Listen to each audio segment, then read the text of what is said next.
This morning, we're talking to Randy Frost, the Director of Living Systems at Vancouver, British Columbia.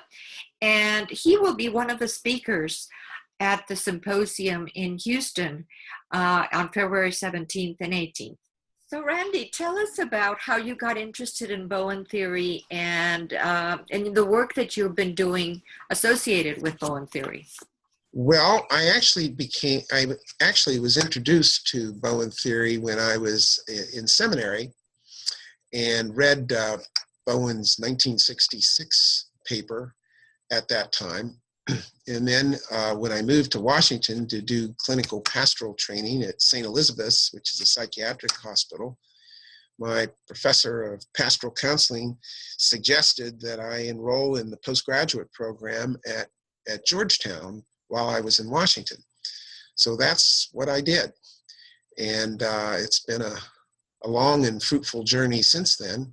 I wanted to ask you, the topic of the conversation, of the symposium, is being human.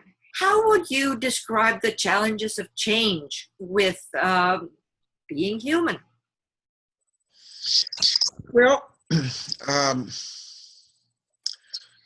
I would say that Dr. Bowen had a view of the human that linked us to evolution and principles of evolution and the human as an evolutionary being.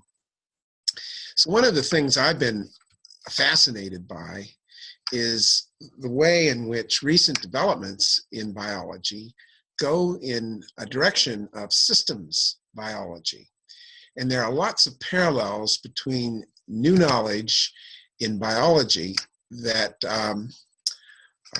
correlate really with the systems view developed by Murray Bowen of the family. So in the family, we increasingly have come to realize that there are no isolated individuals, that we become who we are in relation to others important to us, that our functioning position in the family is extremely important in affecting how we function and how every member of the family functions. So, Randy, yeah. Would you say someone attending the symposium Uh-huh. will move away from your presentation in their own personal lives? Well, I would say that they would develop an appreciation for the way in which their own life has been shaped by relationships. And that this is not idiosyncratic to the human, but is true of all species. And it's true of the parts that make us up, including our cells and the parts of ourselves that go into making us who we are.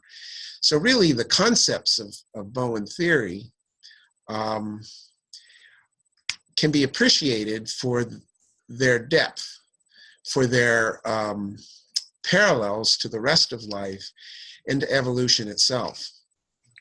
Well, thank you, Randy. I really appreciate your thoughts on this, and we're looking forward to hearing your presentation